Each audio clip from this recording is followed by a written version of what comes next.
रहा update news. अंधशाळेत Shri सत्य साईबाबांच्या शताब्दी निमित्त 24 तास अखंड गायत्री मंत्र जप व हवन। दिव्यांग विद्यार्थ्यांचा ऐतिहासिक सहभाग, हजारो भक्तांची उपस्थिती। चाळीसगाव येथील राष्ट्रीय अंधशाळेत श्री सत्य साईबाबांच्या शताब्दी 100व्या वाढदिवसानिमित्त 22 नोव्हेंबर 2025 रोजी सायंकाळी 5 वाजता सुरू झालेला 24 तासांचा अखंड गायत्री मंत्रजाप व हवन मोठ्या भक्तिभावात संपन्न झाला। 23 नोव्हेंबर रोजी सायंकाळी 5 वाजता या आध्यात्मिक उपक्रमाची सांगता करण्यात आली। या विशेष उपक्रमाचे मुख्य आयोजक साई भक्त श्री सदाशिव वैद्य व श्री श्रीधर चारी, श्री सत्य साई सेवा समिती ठाणे असून या अनोख्या उपक्रमाची संपूर्ण परिसरात मोठी चर्चा रंगली आहे।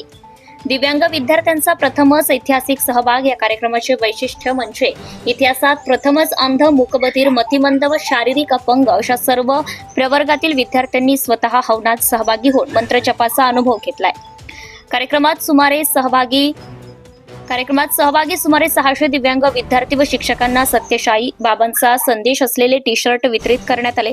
3,500 पर्यंत भाविकांचा सहभाग। चाळीसगाव व पंचक्रोशीतील 2,500 ते 3,000 भाविक भक्तांनी हवन, मंत्रजप आणि महाप्रसादाचा लाभ घेतलाय।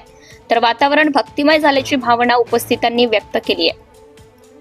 अखंड गायत्री मंत्रजापामुळे समाजात शांती, समृद्धी, संरक्षक व सकारात्मक ऊर्जा निर्माण होईल असा विश्वास आयोजक सदाशिव वैद्य, श्रीधर चारी तसेच सत्यसाई सेवा समिती चाळीसगावचे अध्यक्ष डॉक्टर सुनील राजपूत, समन्वयक राजेंद्र राठी, मुकुंद कोठावदे आणि महाराष्ट्र सत्यसाई सेवा दल धुळीचे समन्वयक ॲडव्होकेट सुरेश वाघ, शर्मिला बाविस्कर, नेहा वैद्य, निशांत वैद्य, सुषमा वैद्य इत्यादींनी व्यक्त केला।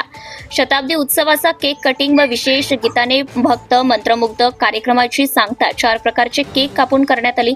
प्रसिद्ध गायक अनुप जलोटा यांनी संगीतबद्ध केलेले व निर्माते श्रीधर चारी यांनी निर्मित केलेले साईबाबा ये तेरा जन्मदिन हे गीत सादर होतात संपूर्ण परिसर भक्तिभावाने भारावून गेला। शेकडो भाविक व दिव्यांग विद्यार्थ्यांनी साईबाबांना शताब्दीच्या शुभेच्छा अर्पण केल्या। मान्यवरांची मोठ्या संख्येने उपस्थिती यावेळी या कार्यक्रमास लाभली आहे। या कार्यक्रमास राष्ट्रीय सहकारी शिक्षण प्रसारक मंडळाचे अध्यक्ष डॉक्टर विनायक चव्हाण, सचिव प्राचार्य बाळासाहेब चव्हाण, उपाध्यक्ष पुष्पा भोसले, सहसचिव रावसाहेब साळुंखे, ज्येष्ठ संचालक भाऊसाहेब पाटील तसेच परिसरातील मान्यवर, डॉक्टर, माजी मुख्याध्यापक, निवृत्त अधिकारी व प्रतिष्ठित नागरिक मोठ्या संख्येने उपस्थित होते। स्वयंदीप परिवाराच्या अध्यक्षा मीनाक्षीताई निकम यांनी आपल्या भगिनींसह सहभाग घेत विशेष सहकार्य केले। शाळांचे व समित्यांचे विशेष योगदान यावेळी लाभले।